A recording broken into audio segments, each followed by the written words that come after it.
E aí, meus grandes amigos, tudo certo por aí? Por aqui tudo certo. E vamos lá, vamos em frente. Gente, eu vou tentar ser sucinto, porque o tema de hoje é um tema que a gente começa a falar e vai, então eu vou tentar seguir uma linha aqui para o vídeo não ficar muito longo. Eu percebi que vídeos de mais de 10 minutos vocês não vão até o fim, não pegam ideia. Mas vamos lá. Falar sobre as revoluções do século XIX, né, que vai ali dos 801 até os 900. Nós já discutimos brevemente, né, previamente, o que Napoleão fez na Europa, né? Ele criou uma bagunça na Europa e depois que o Napoleão perdeu a guerra, a Europa ficou ali naquela bagunça. A própria França voltou a ser uma monarquia, mas aí já em 1848 houve uma segunda república francesa, né? E aí essa sim se instaurou nos moldes que nós conhecemos até hoje, com algumas diferenças, porque houve a criação aí nessa segunda república francesa de indústrias do Estado que iam dar trabalho a todos iam trabalhar, entretanto, dentro do sufrágio universal, que nada mais é o voto, o sufrágio universal masculino, né, que fique claro, que nada mais é que o voto.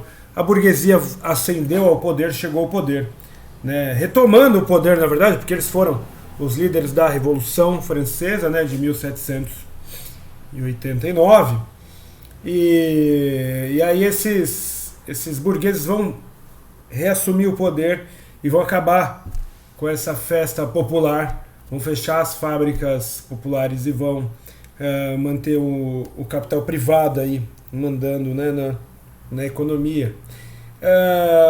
Gente, é um movimento chamado Primavera dos Povos, né? Primavera dos Povos, primavera vem daquele momento em que se sai do inverno, né? Fazendo uma alusão mesmo às estações do ano. A gente abandona o inverno e vamos para a primavera, que é aí o prelúdio do verão, da estação mais confortável do ano para eles, né? No hemisfério norte aqui o verão é de rachar e o inverno também, né?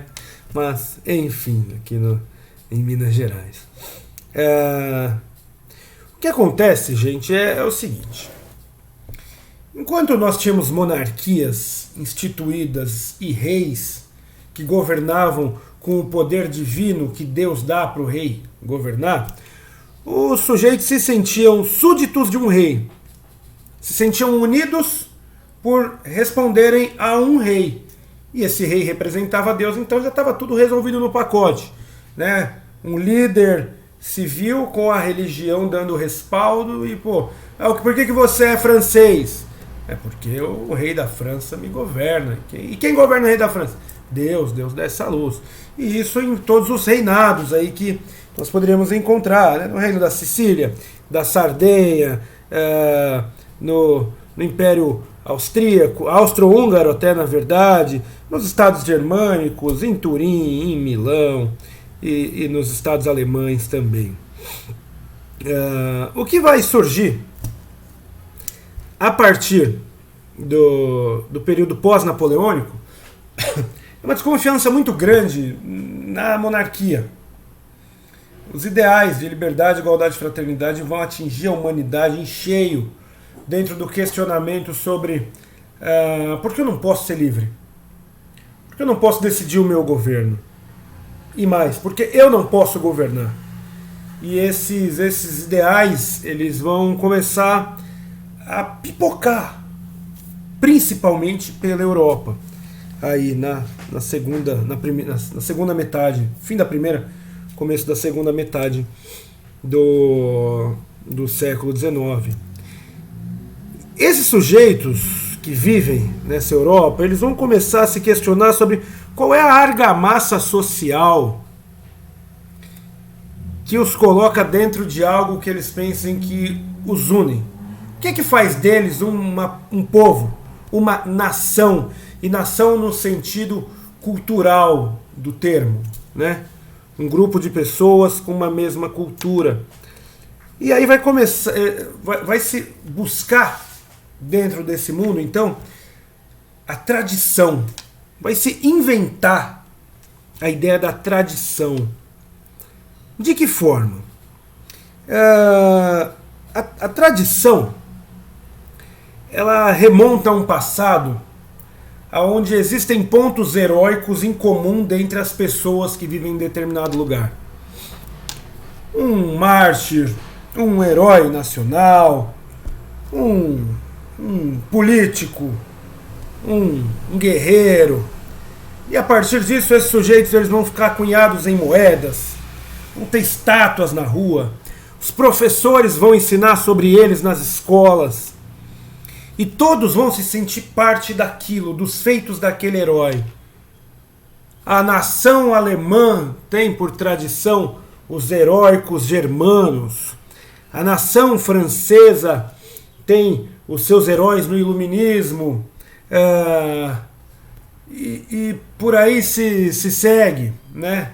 A nação húngara tem no Império Magyar, o Magyaró, os seus pontos positivos que devem ser exaltados, né? A literatura húngara.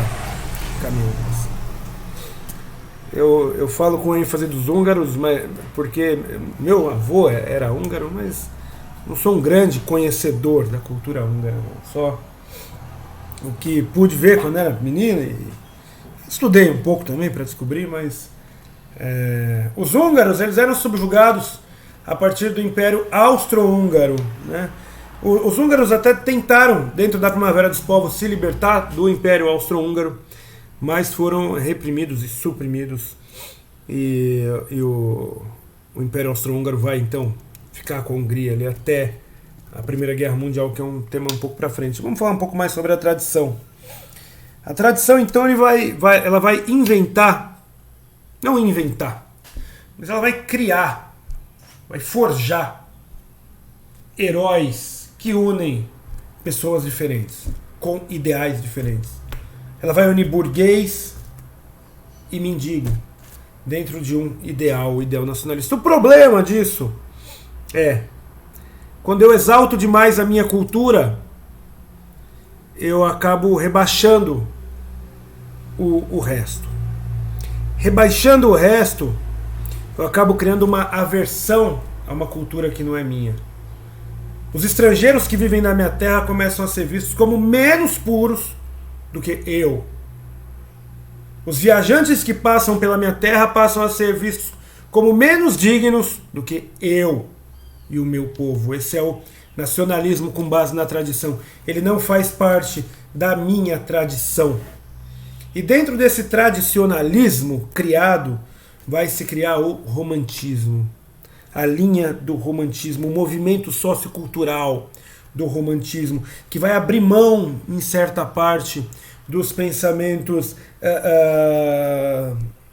iluministas, da arte neoclássica, né, do realismo. O romantismo ele busca mais a exaltação do herói, a exaltação do sentimento do grupo, o romantismo dos heróis franceses, o romantismo dos heróis alemães. E aí quando eu falo romantismo dos heróis alemães, é algo complicado, porque esse pensamento vai criar aí já na primeira metade do século XX ideais que vão servir a um partido alemão chamado Partido Nazista, né? E essa história, pelo menos en passant, eu sei que vocês conhecem. O Holocausto, tudo que os alemães colocaram para o mundo, né? O terror da Segunda Guerra Mundial.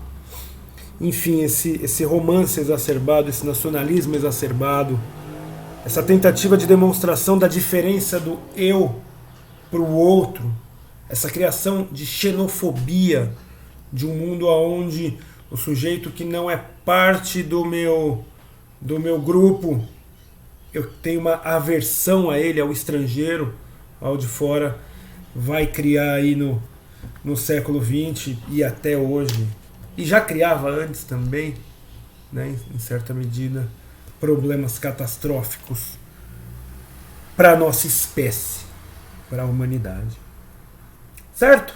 Então, conversamos aqui hoje, os nossos temas abordados foram o nacionalismo, né, a tradição e o romantismo dentro disso. Na nossa próxima aula, vamos entrar de cabeça na unificação italiana e na unificação alemã. Como que reinos se tornam estados, países. Né? Não estados, mas existe essa expressão. Estado, país. Estado, vírgula, país. Como elas se tornam estados, nações. Estado, nação. Como esses locais se tornam, esses reinados se tornam países. Ok? Obrigado por acompanhar. Espero que tenham gostado. Fiquem com Deus. Até a próxima. Uma beijoca.